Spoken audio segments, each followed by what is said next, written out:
Trigger warning, this podcast contains mature themes and discussions of cults, manipulation, and trauma. Listener discretion is advised. Welcome to Cultimatum, the culture of cults and human trafficking, where we expose the dark side of control, manipulation, and the human stories behind them. I'm Anonymous Andrew, executive producer and investigator into cult dynamics and coercive control. And I'm Melody, a cult survivor and advocate for awareness and healing. This is Cultimatum.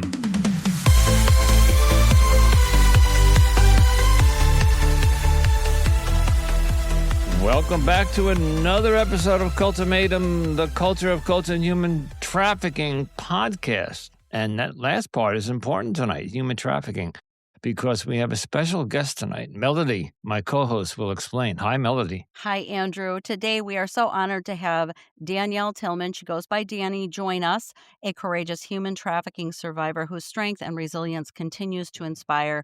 Danny's trafficker was ultimately sentenced to 27 and a half years in a federal prison.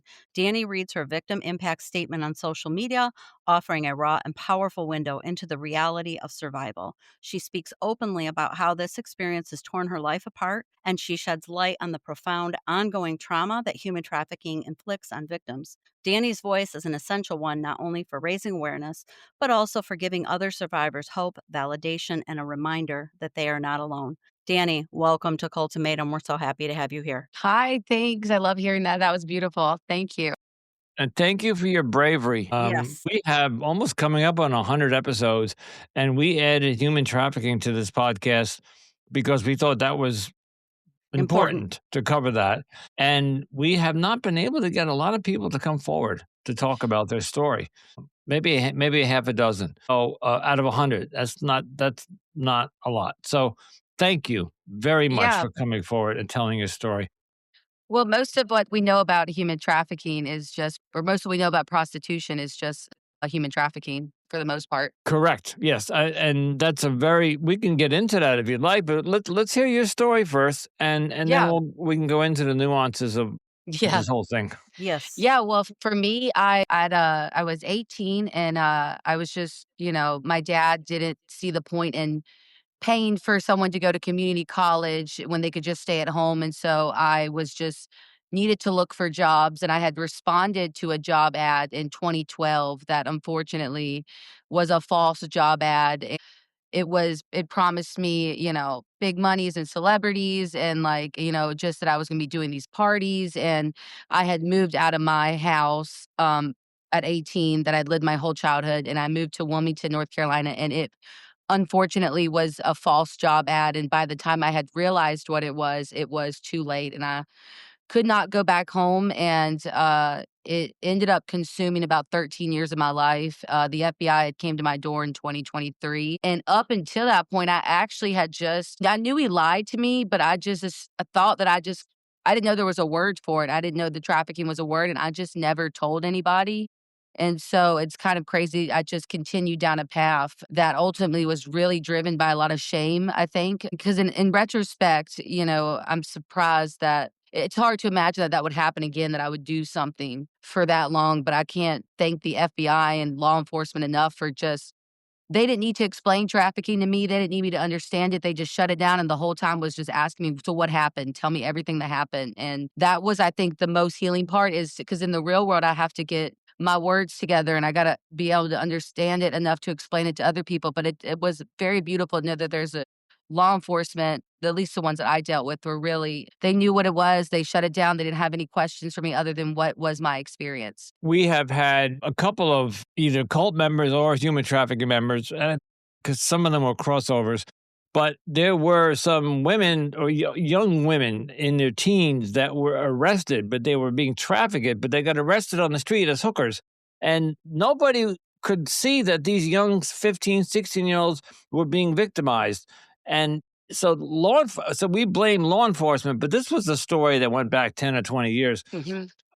I think today, are the law enforcement being educated? Like you said, the FBI came. That's pretty That's pretty cool. Yeah, But yeah. but the cops on the street, are they being educated that if they see 17, 18, 19-year-olds on the street that there's a likelihood that they're being forced to do Well, what they're being if I woulda got arrested 10 years ago, I would have been arrested for prostitution and not human trafficking. I think that the what and I didn't get in I never actually was intertwined with any cops. So when I only met with the prosecutor for the United States. I met with the district attorney for North Carolina, and then I met with my FBI agent and another FBI agent multiple times, but I never came up close with the people. The only time I think a cop would have probably been involved would have been in just in arresting him. So I do know for the most part, I am training right now. I just started the basic law enforcement training. So I am curious to see what their understanding and knowledge is of that. But that's my point. When you got arrested for prostitution, he should have looked at you and said, "Are you Well, I'm taking saying yourself?" well, I actually never actually got arrested, but I'm saying if I would have gotten arrested, it would have been for Oh, I'm prostitution 10 years. sorry. Yeah, no one, but that's just the cold reality of being like most of what we know about prostitution is just human trafficking. And it just really is.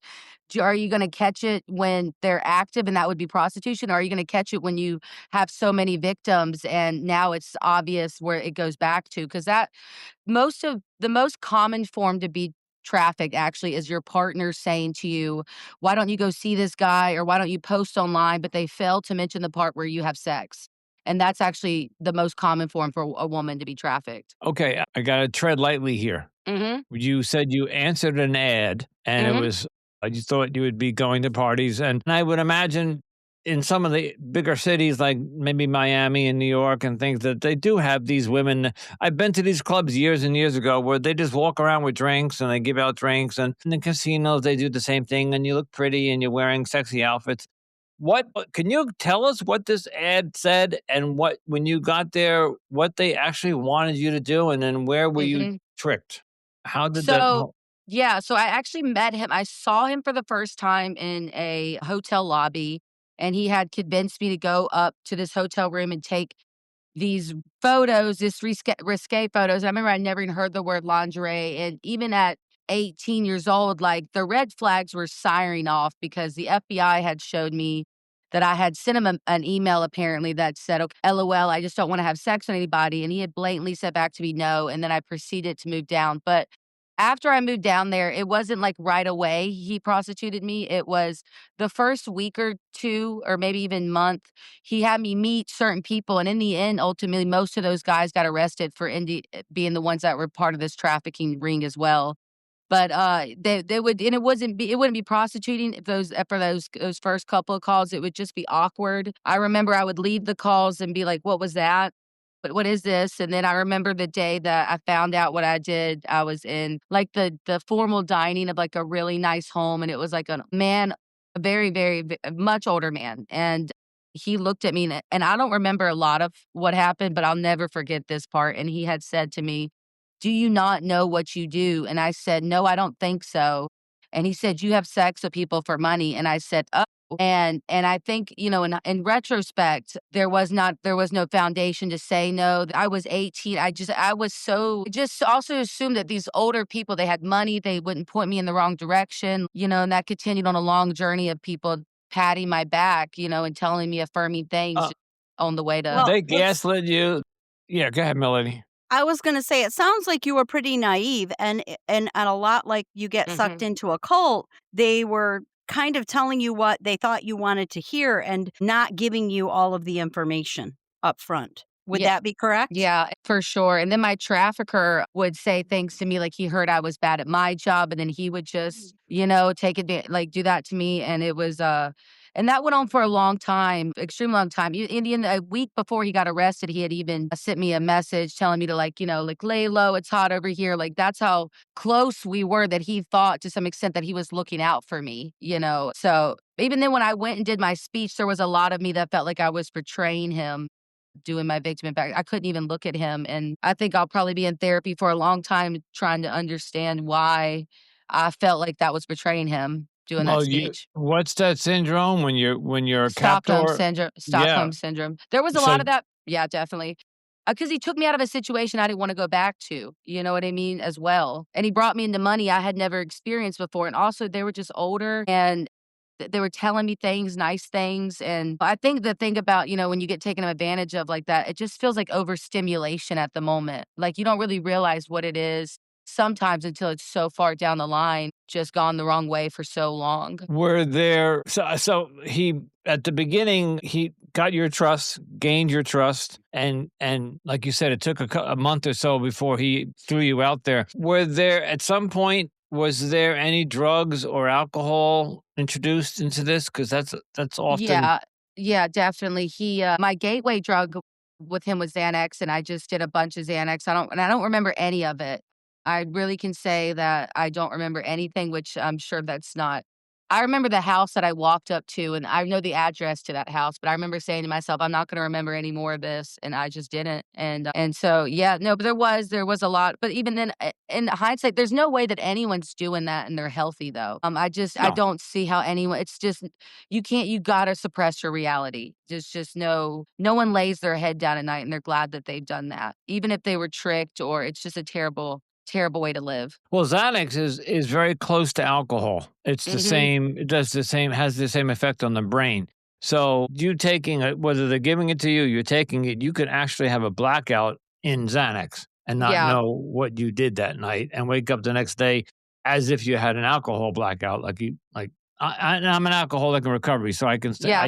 I can attest to that. So okay, So Melody, you looking have anything? I do. Looking back, would you say that there were some early red flags or tactics that were used that you can now recognize and identify that might help somebody who's listening? Well, for me, it was huge where he would keep me doing it by he would print off my parents' Facebook, and he would have people I didn't wanna go see, he would give them their Facebook, and he would tell them that they were gonna tell my family, and that was in retrospect, I ended up telling my parents myself, so it's kind of crazy how it came full circle, but in that time, that was the worst thing that I knew could have happened to me, and even then, he would use my photo and for everything. I couldn't We were in this ongoing battle for years. He put me on lighters, he put me on billboards, I couldn't make him stop it, and it just was what it was, and it was not much I could do about it. He was, to some extent, you know, well connected, but he had us convinced. I think for me too, I signed a bogus contract when I first met him. He had his office space that he rented that was just made it seem like it was a legit company. And in the contract I signed, it was promising me no prostitution, promised me no sex trafficking.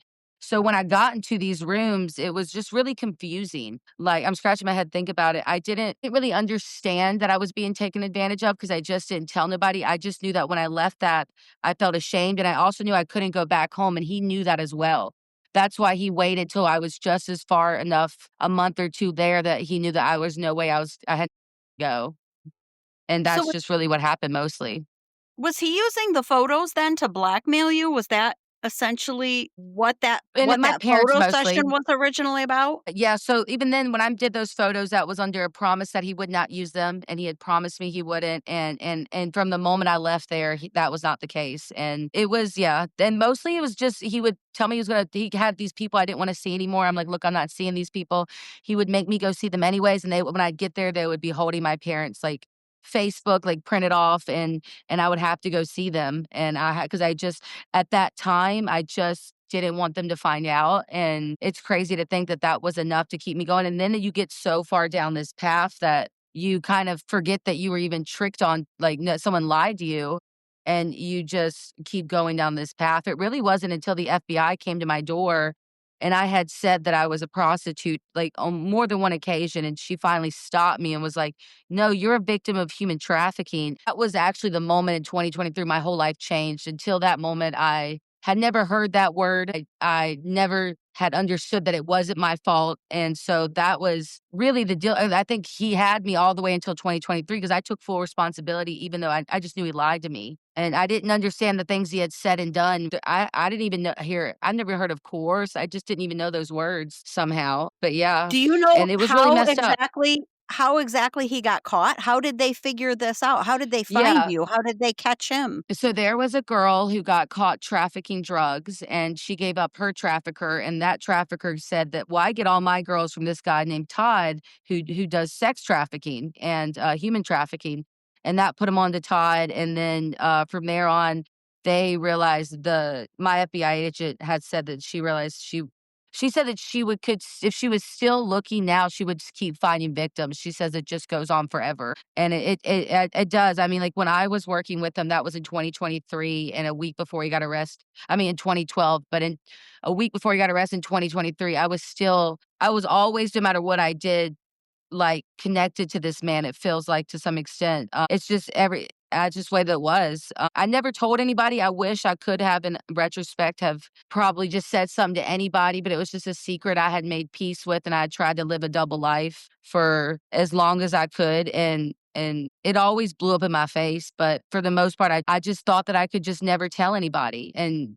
that would be okay, and having this life that happened. Because even then I met in college, I still continue to do college. People would find out because he would post me online and stuff, and I would always deny it, and I'm not really sure. I know that it's why I couldn't stress enough that how much it's taken from me, because of just what I've seen and what I've experienced has been so horrific that even then, some of the girls, there was one girl at trial that, because he would act like some of the girls, he would get them not from the fake website, but pretend like he was dating them, and there was this one girl who wasn't all there mentally, and she had went to the doctor and said that, got him to print off some paper that she was handicapped to some extent, but that didn't stop him. He would just call her, like, the R word, and would just get her to go get, money for him, basically, and just, she was handicapped, like, she couldn't even comprehend, and he would still make her go work. I'm writing questions down because I got a lot of them.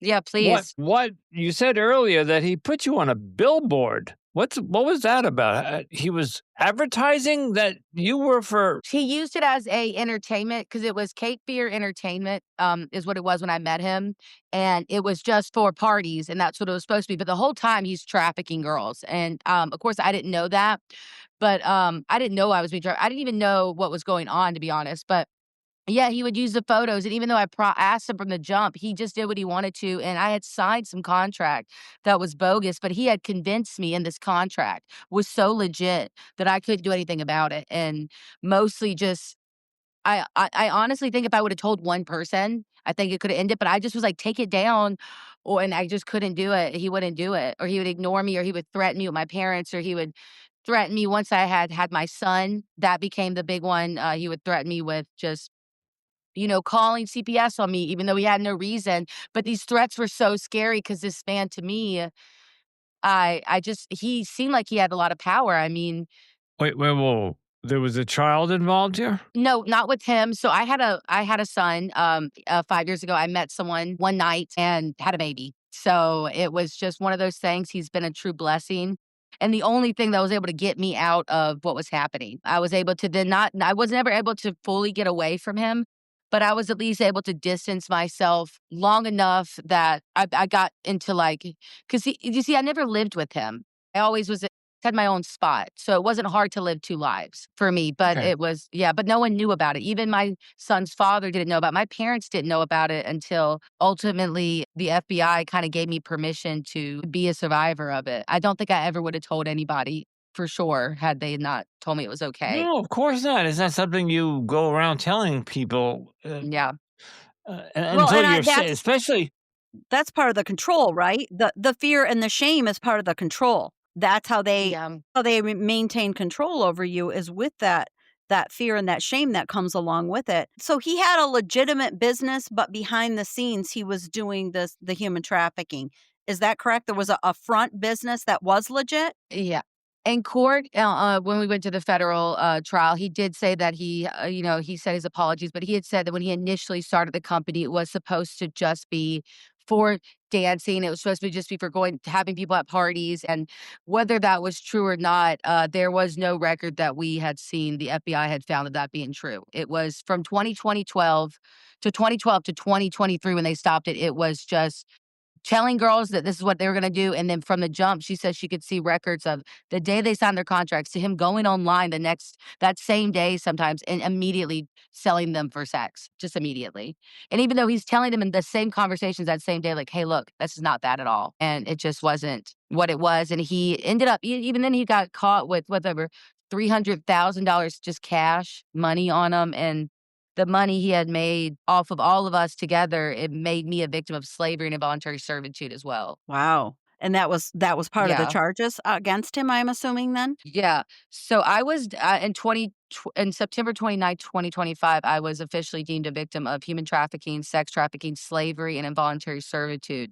And the slavery, from my understanding, came from the amount of money that he made in comparison to what he actually gave me and over the length of time correlated with slavery. And then the involuntary servitude came with the amount of times I had asked to go and asked to stop doing this, and that was Mm. documented, and then his responses were completely just, threats, and the biggest one was he did have connections to some of the customers were, cops, and some of the customers were judges and just these really well-connected people, but the reality was there's also another group of people that is not those people that could have helped us as well in hindsight. But to meet those people and to be in rooms with those people, you do begin to think that that maybe what he's doing is there's nothing wrong with it. Maybe it just I don't like it, you know? Right, Were right. you ever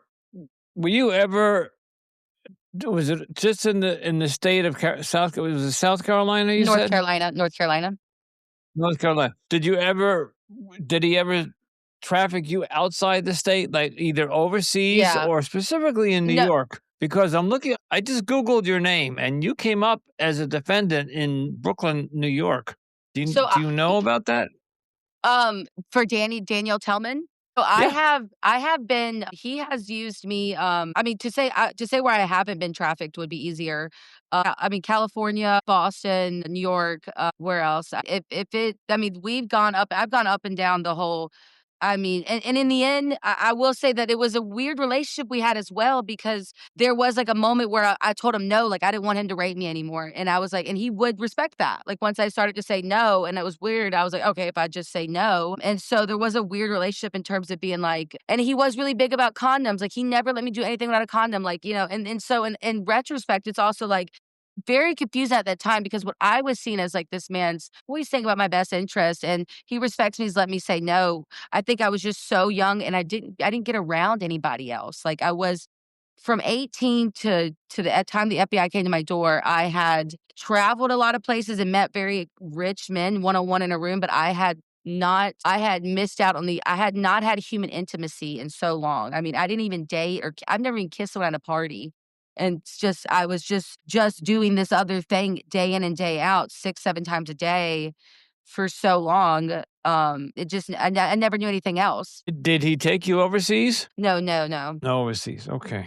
Because I'm thinking, again, I watch too much TV and movies, but there are stories about these princes and uh, in the Middle East, these very rich Arabs that they come to America to grab women to take back as their harem, and I don't know if they're trafficked or they're paid very well, but you see them in some of these movies sometimes, and I think it's from what I understand it's true, but if that didn't happen to you, we don't want to go there. Were you able to keep any of the money that you made?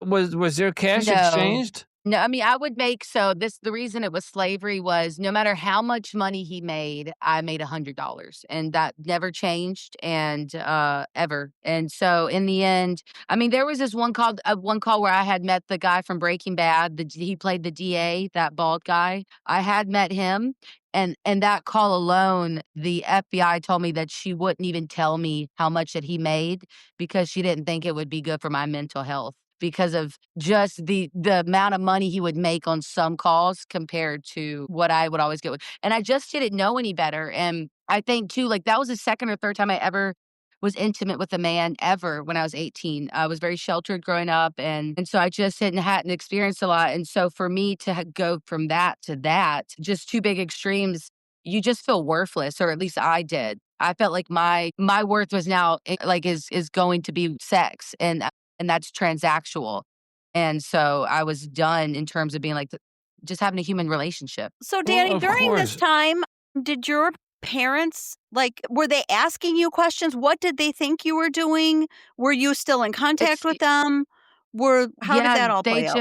it's actually kind of sad. They just assumed that I went off the rails. And I imagine at some point they had, like, I know at some point Todd had said something to them and gave them some story or something was said, but they just threw me off as if I just went out in the world and I just was their, like, fuck up child, and they never really, came looking for me, and they just Mm, had blown me off, and that was a bummer because at the same time, I really needed my parents to come looking for me, and I really needed my parents to not have given up, and I guess sometimes it can go left or right. Some parents are like, "No, this isn't right," and then some parents are just kind of like, "Well, that's just some people just come out and they just go make the wrong choices," but my parents had given up, mm. pretty early on into being trafficked. I would say within by the time I was 24, I knew that they were not ever gonna come looking for me. So, would you have advice then for parents who are at least even slightly suspicious that something like this might be going on? What would be your advice to them? Were you in contact with your parents at that time? And would there have been anything that they would have said that would have kind of pulled you out of this? Yeah. I mean, the only other answer would have to be, like, go find them and put them into your home or go find them and put them into a program, but they need to get into some sort of facility. They need to be reintegrated back into society, and they're gonna need some of the best hands on deck, you know what I mean? Ideally, I think if I thought my daughter was doing that, or my son, whether I was right or wrong, I would probably try to get him into some sort of detox and then some sort of program just to get, psychiatrists and people that can help him for at least 7 days and then maybe take him into my home and because if you're suspecting that, that's not normal. That's just not a Right, normal thing to suspect about your kids, and if you're suspecting that, it's probably happening because no one seeks that out. I don't right, care. Maybe people may seek out fame and money, but no one lays their head down at night and glad that they sold their body. You should go right. get your kid and never stop looking for them. Good advice. Good advice. I appreciate that, Danny. And Yeah. my follow-up question to that, would be, was there a time when you actually understood, or did you not understand that you didn't understand you were a victim literally until the FBI was right there at the I door, like, know. rescuing But you? I didn't know there was a I thought I was a prostitute the whole time, but there was a moment when I knew that what I was doing was wrong and that I knew that I should ask for help, but I'll think that's something I'll have to wrestle with for my entire life of being like, I didn't have the words, I didn't have the tools and the equipment to just tell people like, "Hey, look, this is happening to me." I felt so ashamed.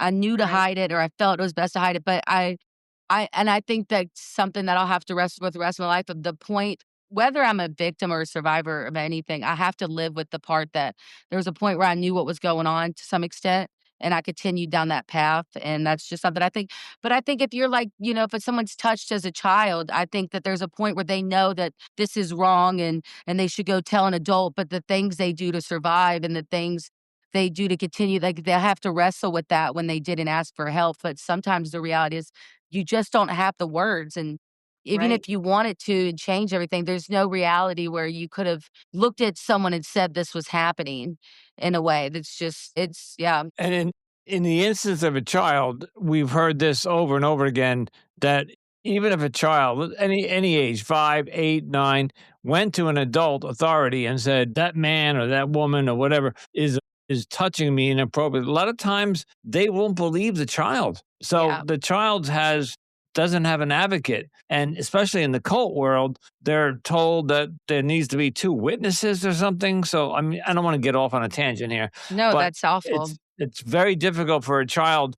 Now, the child doesn't know that, but there are times when I think when children go up and say, "Hey, this person inappropriately touched me," there have been either parents or authorities said it's all in your imagination or something. Right. Maybe not today because today it is more awareness, but years and years and years ago, I'm sure that's we've heard the stories.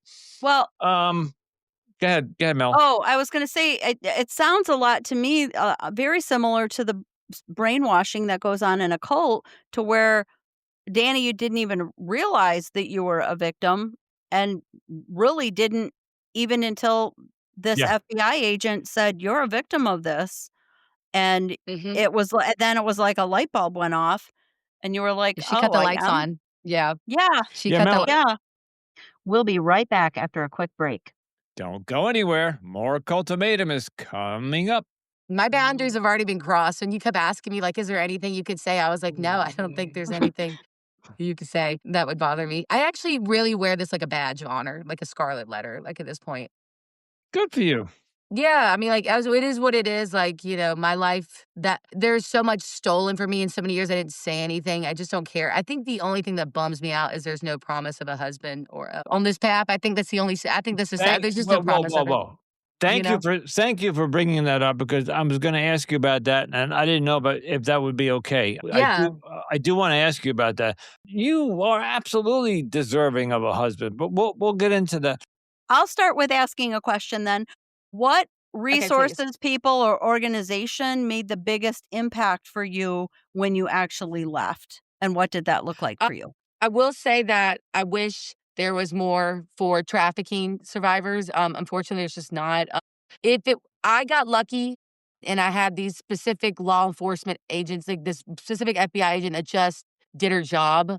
I will say, sadly, there's just not like there's rape support groups, but when you say you're a victim of slavery, it just feels like It doesn't feel like it's comparable, and I don't feel like I don't even like being in there because it feels like people like that have it worse almost. They don't get a day in court and they still have to deal with people saying that, questioning if it happened or that stupid stuff that everyone has to deal with when you're a survivor of any kind of sexual trauma. But I will say that and this is just my experience, everyone is different, but mine is just getting plugged into a church and into a community. I think everyone's experience is different there. And the only reason I'm going there is because it's the only thing I see that's every Sunday morning and they just are nice to me. I don't think it's any more complicated than that. But for sex trafficking, I think people honestly would get more help if they got pulled over with drugs in their car, by the state. I just don't there should be more programs for me. I wish there was. But I mean, at the end of the day, I think just seeking out trauma-based therapy is really important. Not just therapy, but trauma-based therapy and Yeah. trauma-informed therapy. Make sure your therapist has those 2 credentials, and I think that's a game changer. And they can point you Yes. into the direction that works for you. Well, you're absolutely right, and that's what I was trying to bring up earlier. Is that if you got pulled over and they found, I don't know, crack or Xanax or heroin in your car, whether it was a lot or a little, you when you go to court, you get a good lawyer. The lawyer is going to say to the judge, "Let's send her to rehab and let her go to 12-step programs or something," and you get off. 20 years ago, you wouldn't have, but today you Yeah. would. Now, if and we did have women that had came on, or I forget the story, Melody, but there was a 16-year-old woman out in California. She got arrested over and over and over again because she was walking the streets, but she was being forced to do it. And not one social worker or not one police officer came up to her and said, "You look a little too young to be a prostitute." Yeah. And so that's why I was saying there needs to be more, and I think you're doing it, or I think you said something in the beginning, you're being trained, that we need to educate our law enforcement, the men on the Mhm. street or the women on the street who are, unfortunately, you said some of them are using the services, but the ones that aren't need to be able to identify. So if they do a sting, and you say, again, watching too much TV, but they do a sting and they bring in a bunch of prostitutes, and you can see them lining up in the cell. If any of them look your age then, like 16, 17, Mhm. 18, 19, they have to ask them to take them aside and say, because I bet you they're a pimp. Did you consider him your pimp? Or what They was had his said he'd made jokes about being a pimp. I had never looked at him that way. I didn't even really know that word in terms of being like, I can't stress enough how much I was trying to be like Hannah Montana. Like, so I was so disassociated from what was happening, but he had made jokes.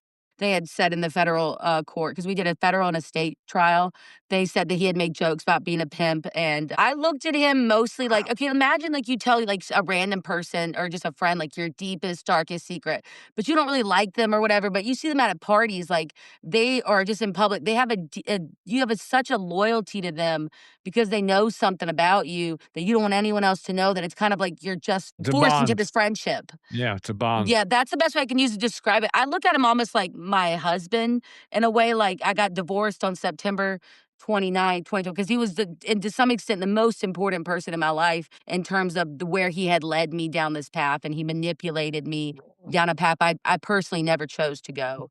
One thing we didn't ask you, and I'm curious, were there others? Were you the only one? Or No, was no, so there was 200. She said if she was to keep doing it, she would find victims forever, basically, but there was 212 in total. And someone had pointed out that if he would have got just 1 year for every girl, he would have did 212 years. But the United States, or the district attorney for the North Carolina and the United States prosecutor both had said that it goes on forever, the amount of victims that he had. Mm. Only some of us were victims of slavery and involuntary servitude. And the criteria for that was how much we vocalized, again, like how much we didn't want to do this anymore, and how he would use threats and stuff back. And then how much money he made in comparison to what he gave us over such a long length of time. It was a very, and I wish I just had told somebody in hindsight, like just one person, Coulda, coulda, shoulda. Yeah, we you all know? have done that, except in your case, it's just really sad and severe and traumatic that that was where you were caught. There was dumb things I did in my life that I just wish I could have done over, but they weren't where I didn't walk in your shoes, Yeah. and what you went through was much more severe, much more traumatic. So I don't think that though too, because I just think when I got my day in court, I just wish that for everyone. Like I can't stress that enough. Like I think I got it, I made it out really well. Like to have my day in court, to have the state of North Carolina and the United States of America tell me that I'm a victim, I'm a survivor, and they didn't ask me no questions other than what happened. Like I wish everyone got that. Like to close that chapter and have a pinpoint and moment in time where it was officially closed. Because the first thing the FBI agent had said to me when I first ever told anyone the story was she said, "Where does it end and where does it begin?" And when as soon as she said that, I never thought about it ending. And I wish everyone got that. Even if it happened one time, I feel like one of the luckiest people on the planet in terms of being like, just to have that and to get to say something and have no one else question it. And these people who can do something about it on your side. And it was, I feel really lucky in the end. I wish everyone got that. how many years is he in prison? 27 and a half years. He'll do 27 and a half years. So he'll So, spend the rest of his life there for the most part. oh, so see. He is, he's like 50, 60, something like that. Oh, yeah.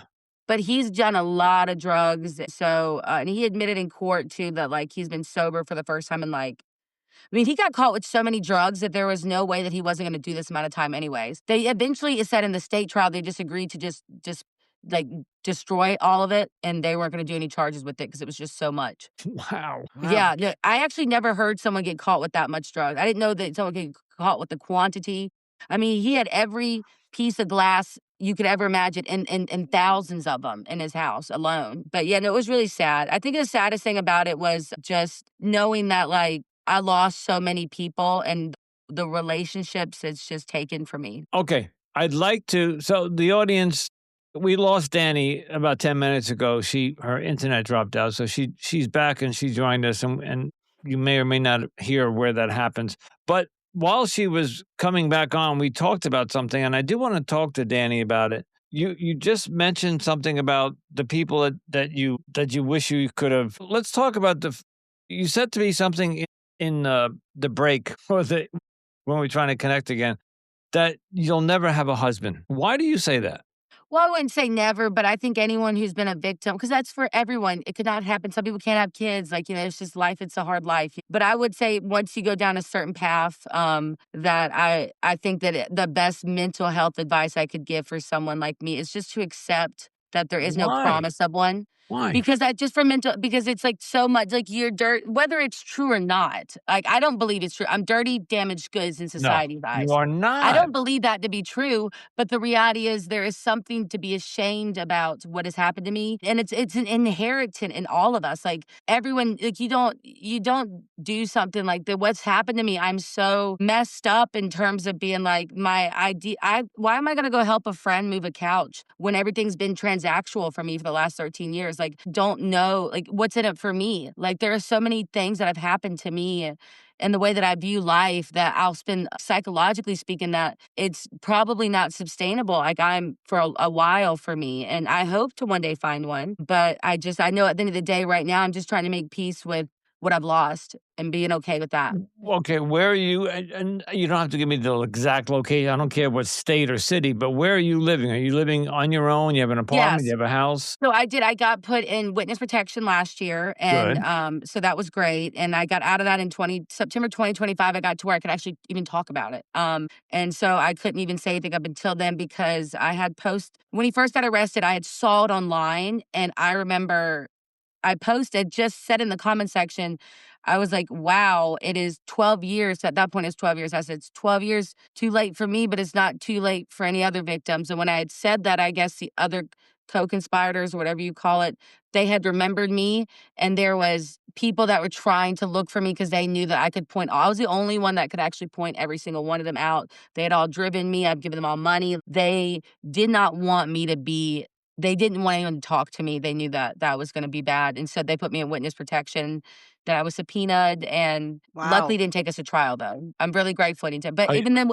witness protection also taught me that low income housing apparently is just witness protection. Like, most people are, there's one or two people in low income housing that is going to be in witness protection. That's why some are nicer than others, which I didn't know that until I was part of that. Wow. again, Yeah, well, it's a when is secret. and You see it in when The is but Godfather a little bit.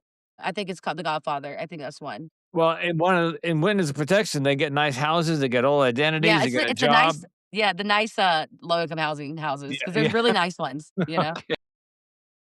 There is, if you look at them, they're not all created equal, for sure. No, not at all. It also depends on what state you're in. Are you in therapy? I am getting some of the best help in the world. There's a Awesome. nonprofit here. I couldn't get help until the trial ended, though, unfortunately. It's just the way, or Of like, course. I couldn't get the trauma-based therapy. But again, I'm lucky. My FBI agent, like, she even vouched for my basic law enforcement training. There's a section where you have to say, if you have 3 months you didn't work, explain yourself. And I was able to get just to get the United States prosecutor as a reference for that. I've been extremely lucky. So, but outside of that, there's a drug section and everything. We have to be completely honest. So they vouched for me, and I'm doing everything else. And even then, I haven't even had a sip of alcohol since 2023. Good for But that you. doesn't mean, when I'm being honest about all I went through, that it's very colorful past, for sure. Oh, Um, yeah. Um, Okay. Go ahead, Mel. I do have another question, Danny. How has sharing your story publicly, like on TikTok, for example, helped you in your healing process? Well, so I didn't want to share it. And the district attorney of North Carolina, when I left that day, she had said, when we got out of court, there was the United States prosecutor, when I got off the stand, because no one had heard it until that point. She had looked at me and said that was the most powerful thing she had ever heard. And when we got into the back room, she had said that I was the only reason he got the amount of time that he got. And even when they printed off the paper and the judge had said what he said, he kept repeating what I was saying. And that was really great. And so it reminds me of this Greek mythology, where basically in it, this girl just, in the end, ultimately, is God makes the goddess of heaven and the goddess of hell, and they're two sisters. And long story short, though, by repeating what she went through out loud, it just breaks a curse, because everyone, like, nods their head back to some extent, and it just breaks a curse. So just having everyone be like, yeah, to what I said, it's validating, it's enough. And after not speaking about it for so long, it's been everything. I can't I can't describe enough how much, if anyone's going through what I'm going through, just tell people. Like, people are they have such good feedback. People, I would say 9 times out of 10, it's when it comes to something like this, people are going to care, and they're going to want to hear about it, and they're going to believe you. And I know that's hard to believe, but you just got to ignore the one out of every 100 that's going to be like that. And if it's more for that person, just ignore whatever number that is, because there's so many people that have cared. I just can't. I'm shocked. I'm shocked I didn't tell people for so long. I wish I would have. This is a cult and human trafficking podcast, Yes. and we do a lot of cult interviews. And so my next statement is going to sound a little strange, Mhm. but you said you're going to church, correct? Yes. Okay. Yes. This is just my uneducated opinion, although I'm elder and I've been through life. I would say, if you keep going to church every Sunday and do that as a routine and find your faith, and you might be surprised that you will run into a young gentleman in church that will, your prior history may not come up, and or he may not care. There are some really, really, really good men out there. So, but you have to want that, and you have to also love yourself for who you are. I really do, but I also know that when I close my eyes and I think about my wife, if I was 14, I wouldn't think of that. And I just know that I've just now realized, or come to the understanding, that God and Jesus are the same thing. And so that was been like a moment of me. I've just read John and Matthew. I'm almost halfway through Genesis, and it's been lovely for me to be like, there is this other thing that I don't really need forgiveness the way some people do, but I definitely need my shame taken. I need that gone. And just the illusion of that is been so healing. And the group of people that are about the whole thing of like, whatever you went through, it's okay. Like, we all deserve that. I think that's lovely. I want to be surrounded by that. Has any therapist or anybody that you're working with brought up EMDR therapy? No, what's that? They do brain spotting on me, where actually they're studying me. They're taking like a Really? laser and they make a T and then they make a Y, and they ask me to remember my most disturbing memories, and then they see, and I tell them about it, and they don't speak, and they just see where it's stored in my body because they don't have enough data on like So people that are in my circumstances. There's not enough information on us yet. my son Wow. actually does that for a living. Really, it's, Yeah. so messed up, but Yeah. it is awesome. It is very hard. I would not Yeah. recommend it. He's a brain mapper. He maps Oh, brain waves and things like that.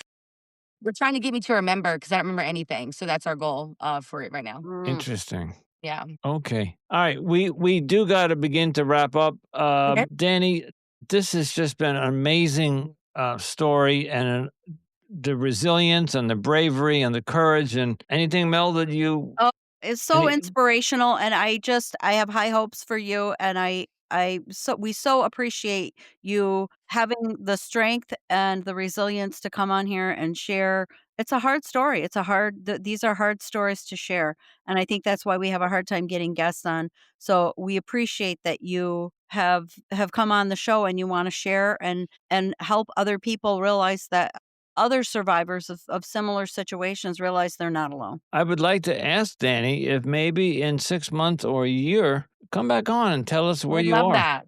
That's Yeah. awesome. I will say too, it's coming into my head right now is Tony Robbins said a quote that said, if you can figure out how the worst thing that ever happened to you was the best thing that ever happened to you, he said you can find your purpose in this life. I like That's that okay. So you're because I using could. that for your inspiration.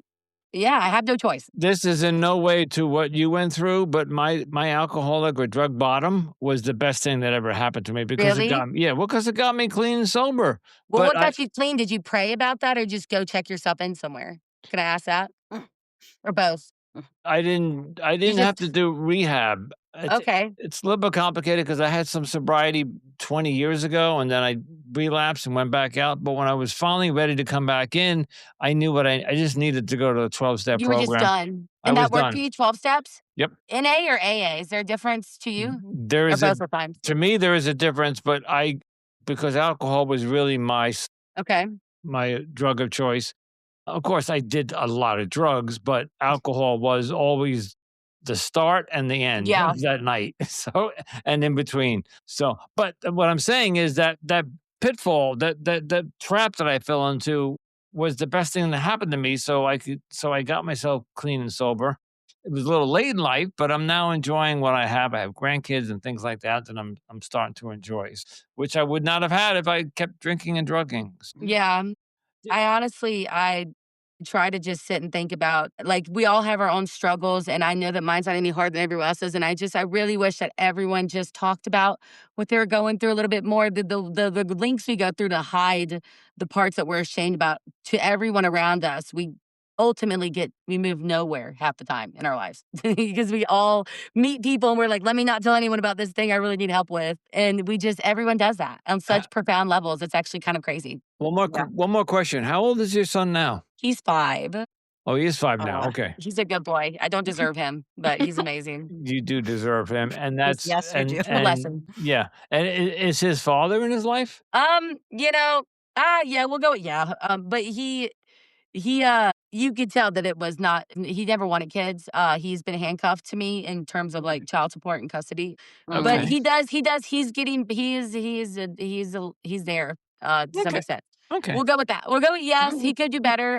But there's some people who really have deadbeats. So, but yeah, he is forced Yep. to. I'm making him do it, whether he likes Good, it or not. Good for He's you. gonna have to do good. Because this. a lot of women don't go after the men that need to If take responsibility, Yeah, if accountability. he's gonna be a bad dad, I always tell myself my son can figure that out for himself. So Yeah. as long as he doesn't touch him or beat him a whole bunch, he's gonna have to help me out. And so far that's what we're doing. He wasn't happy, and I can tell he doesn't like it. But I'll see you next Friday. Is my vibe. All right, Well, thank you Danny. so much, Danny. Come visit us in a year. We'll reach out to Okay, you. thank you.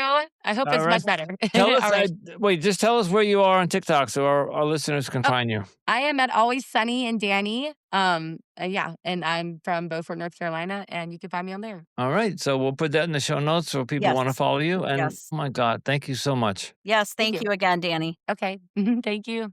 And once again, we want to thank Danny so much for coming on the show and having the courage to come and share her story with all of us. Yeah. When you told me we had a human trafficking survivor coming on, I because it's been a long Been a time. I think while. Yeah, it's been a several, while. maybe 20 or so episodes since we've Yeah. had one, and I honestly didn't know what to expect. And I'm going to say this: we've done so many cult interviews. Asking cult questions has become second nature now, even though I'm not an ex-cult member, but all that joking about Andrew doesn't know how to now it is. But Yeah. now all of a sudden, bam, a real human trafficking survivor of 13 years of being trafficked. And I was like, I have no idea what to ask because I don't know what is appropriate, what's Yeah. inappropriate. Even though in the beginning she said there were no boundaries and she Right. like her life was an open book. But I don't know. Like Yeah. we talked Well, we about don't this a want to little trigger. bit into it. I was going to ask her about, does she want a husband? Does she want a life and a romance? Yeah. And I felt that would be inappropriate to ask her. But then when she got kicked off and came back on, she kind of said to me, I'm never going to have a husband. I was like, oh my Mm. God, you said it, because now I wanted to ask you that. And Right. and Danny, if you're listening, you're going to have that husband. Just Yeah. don't say never. No, Don't say I never. agree. So I agree. I agree that there's a person out there for her, and I think that absolutely, especially if she's she in the will find her church. person. Yep. So, and I did want to make reference that Andrew brought up the episode with actually it was episode number 27 that you referred to, and her name was Elizabeth Quiros that you were talking about. She was young and she was Yes. out in California, I believe, and she's now Yep. actually like an advocate for fellow Yep. people that are in that trafficking world, and she tries to help them. And she was But the that's a one that really kept good being episode. arrested. Yeah, Yes. and she was the one that kept getting arrested, Yes. and finally a female sheriff finally walked up to her and said, "You don't belong here. You're being trafficked." And that's the Yep. one who got her out. And we tried to get that sheriff to come on, if you remember. We Yes. reached out to that sheriff, Yeah. and I don't know, It remember kind what of fell happened. it fell flat. I never heard back. So, So I don't know if the audience heard, and I'm not going to promise anything, but right after we stopped recording, there's a chance that we might get the FBI officer or one of the FBI law enforcement to come on and talk about this case. yeah. That's Or that's a if just maybe. So talk about basically the human policies trafficking in that are in general. place or Yeah. in general and educate our audience. That would be Yep. awesome. Yep. So, but yes, once again, thank you. A big thank you to Danny for coming on the Yes. show. Thank you, And Danny. as always, thank you to all of you as well for tuning into Cultimatum. We do appreciate your support and our mission to expose the truth and highlight the voices of these survivors. If you're enjoying the show, don't forget to rate and review us on Apple and Spotify. And don't forget to follow, share, and keep listening to all of our latest episodes. And you can also follow us on Instagram, TikTok, Pinterest, and YouTube for more content and updates. Don't forget to join our Facebook group, Cultimatum Podcasts, where we dive deeper into these important topics. And if you are a cult survivor and you're looking for additional support, we recommend joining the Cult Escape and Healing group on Facebook. If you're interested in more of my work, check out my other podcast, Digital Dating and The Weekend Rant, and of course, Cultimatum are all on the website, anonymousandrewpodcaststudios.com. And if you have a story related to cults or human trafficking that you would like to share with us, please email us at cultimatumpodcast@gmail.com. If you'd like us to keep bringing you great episodes like this one you just heard, we need support. So go down to the show notes. You'll see a little link that says buy us a cup of coffee, and click on that, and you can donate $5 or $10 to the show. Every little bit helps. Thank you. Absolutely, it does. And as always, stay safe, stay informed, and remember, you are not alone.